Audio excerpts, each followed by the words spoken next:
Hello, I'm Justin Hill, prize-winning author and creator of Wills with Words.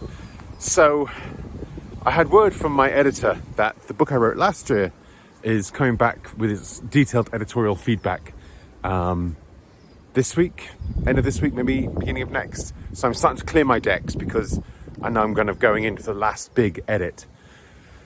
And it's got me thinking and getting my head into kind of my editorial brain, which is very different than the creative. And my editorial brain is quite merciless and it cuts a lot.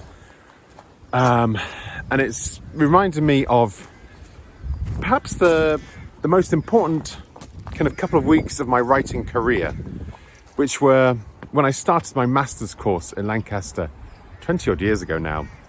I'd written 2 books, one had been published and one hadn't, but I didn't really know how to write yet.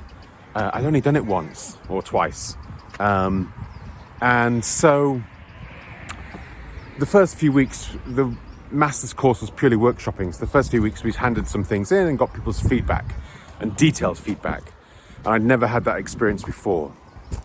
And what I learned was how intelligent the reader is, in that the mark, I think, of bad writing is writing that doesn't trust the reader to get what the writer's trying to put across, or the writer doesn't trust their own ability to put across what needs to be done.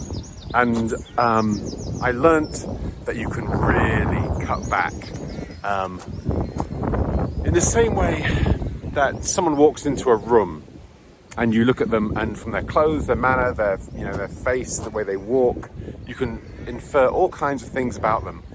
The reader brings that same intelligence to their reading, to the books they're reading, and so they will pick up tiny details, and you don't need to flag them, and you don't need to kind of signpost them.